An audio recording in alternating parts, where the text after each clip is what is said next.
In this example, we have a fifth degree polynomial. We're going to look for the zeros, the x-intercepts. It's a linear factorization and then factor of the set of real numbers. Since it's a fifth degree polynomial, we know that there are 5 zeros. From the graph, we can see 3 real zeros, which tells us that there's 2 complex zeros.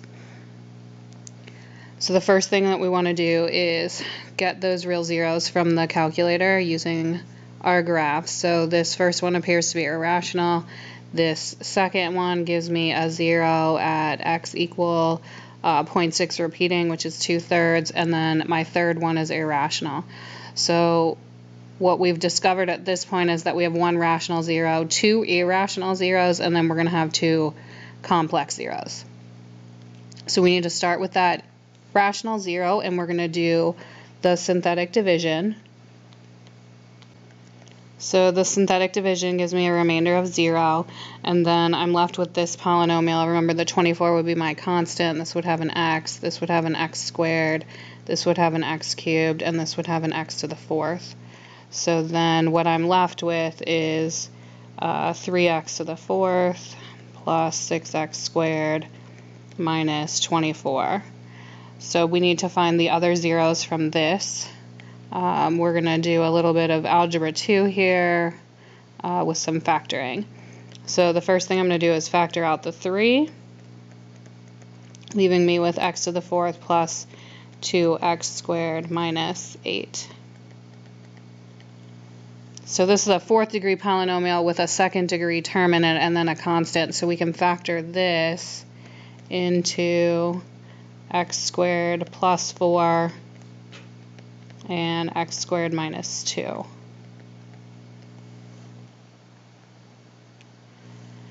Then I can factor each of these quadratic terms. This one's going to factor into x plus 2i and x minus 2i, so those are my 2 complex zeros. And then this one is going to factor into x minus radical 2 and x plus radical 2. So then from each of these I've got my 4 other zeros. So we had a 0 of 2/3, and then each of these is going to give me another 0. So we have x equals 2/3 is a 0, and then this one's going to give me minus 2i. This next term is going to give me plus 2i. This next term is going to give me radical 2, and the last one is going to give us the negative radical 2.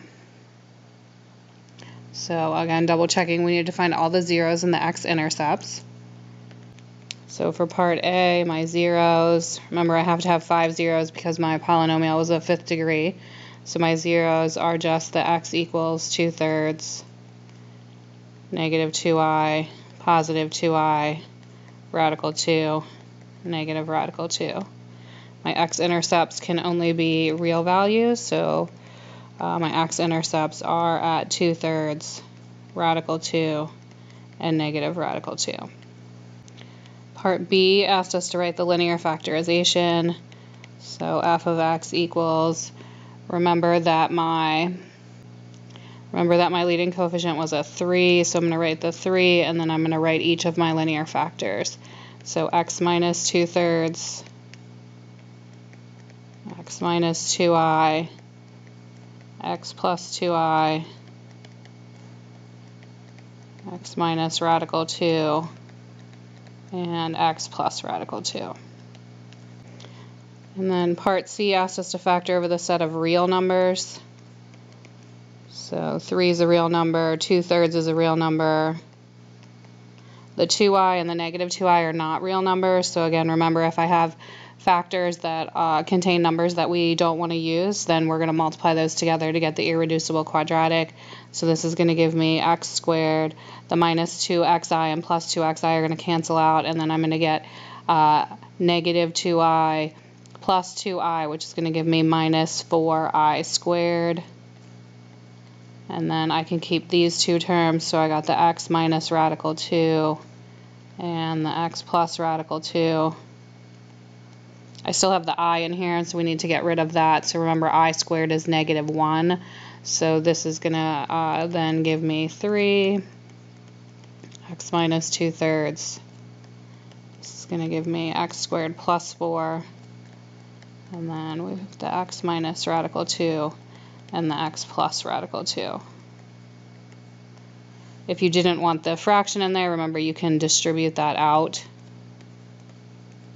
And we could make this 3x minus 2. And then x squared plus 4, x minus radical 2, and x plus radical 2.